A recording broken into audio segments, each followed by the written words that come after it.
अरे बाप रे बाप, हम सब तो चलते चलते बहुत दूर निकल आए हैं।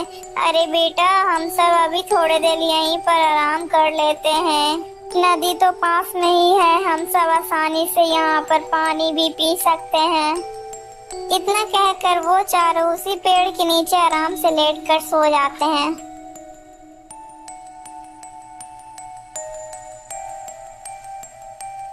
अरे हरिया भाई, जल्दी से उठो और जल्दी से हम दोनों यहाँ से चले जाओ, नहीं तो कहीं ये दोनों उठ जाएंगे तो समस्या हो जाएगी।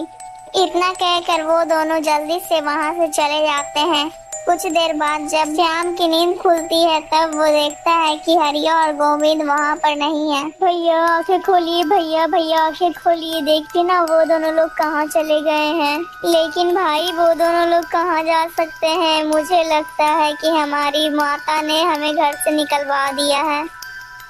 लेकिन भैया, अब हम और कहाँ जाएंगे? छोटे, अब हम लोग वहीं जाएंगे जहाँ हमारी हमें किस्मत लेकर जाएगी। उसी पेड़ पर दो पक्षी बैठे हुए थे जो आपस में बातें कर रहे थे। अरे स्वामी, कुछ बात कहो तो कुछ समय कटे। अरे क्या कहूँ रानी, इस पेड़ में दो फल लगे हुए हैं। यदि कोई इंसान इस एक फल को खा ले तो वो भविष्य में राजा बन सकता है, और कोई दूसरा फल खा ले तो भविष्य में वो मंत्री बनेगा। उन पक्षियों की यह सब बातें वो दोनों भाई नीचे खड़ा होकर सुन रहे थे। अरे श्याम, तुम यहीं रुको, मैं इन फलों को तोड़ता हूँ।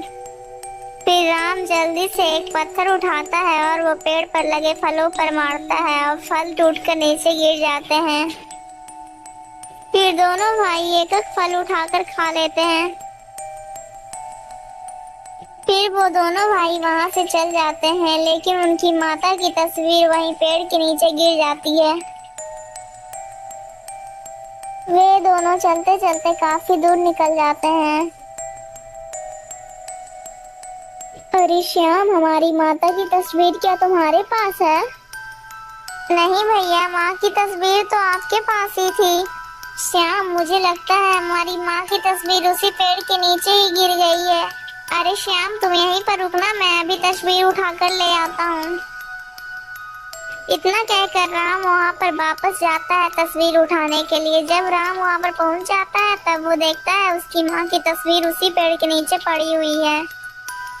तभी राम फिर जल्दी से अपनी माँ की तस्वीर उठाता है और वहाँ से जाने लगता है, लेकिन एक जहरीला सर्प आकर जल्दी से राम को डस लेता है और राम वहीं पर गिर जाता है और मर जाता है।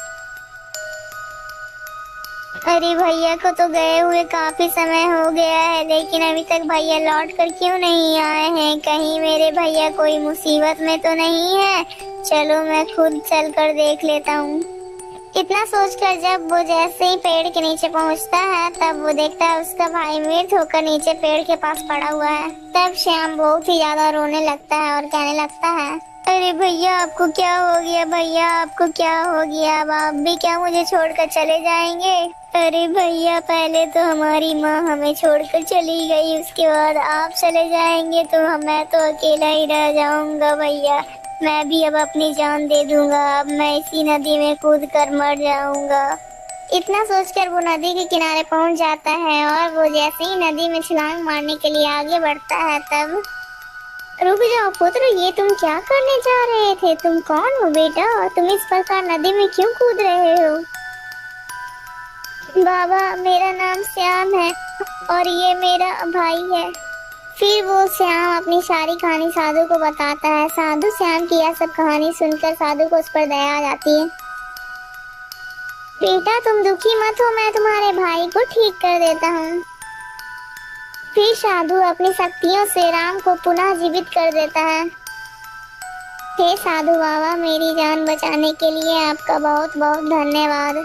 इतना कहकर वो दोनों भाई आगे की ओर चले जाते हैं। वो दोनों भाई चलते चलते एक ऐसे राज्य में पहुंच जाते हैं जहां का राजा कुछ दिन पहले ही मर चुका था और वहां के लोग एक नए राजा की तलाश कर रहे थे।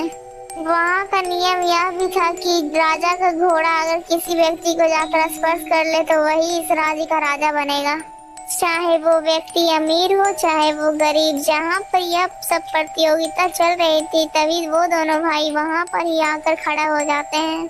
घोड़ा चारों तरफ घूमते हुए आता है और जाकर राम को स्पर्श कर देता है। अरे ढोल बजाओ, खुशियां मनाओ, हमारे नए राजा मिल चुके हैं। इस प्रकार उस राज्य के सारे लोग मिलकर राम को ही राजा बना देते हैं और फिर राम अपने भाई श्याम को ही उस राज्य का मंत्री बना देता है और फिर वो दोनों भाई आराम से उस राज्य में राज करने लगते हैं। दोस्तों, अगर आपको ये वीडियो अच्छी लगी तो प्लीज वीडियो को लाइक करके चैनल को सब्सक्राइब कर दीजिएगा दोस्तों। और हाँ दोस्तों, इस वीडियो का पार्ट 1, पार्ट 2 और पार्ट 3 हमारे चैनल में है, आकर जरूर देखिएगा इसका पार्ट 1 और पार्ट 2 और पार्ट 3। दोस्तों, अगर आपको ये कहानी अच्छी लगी तो कमेंट में जरूर बताइएगा कि आपको इस कहानी से क्या शिक्षा मिली है।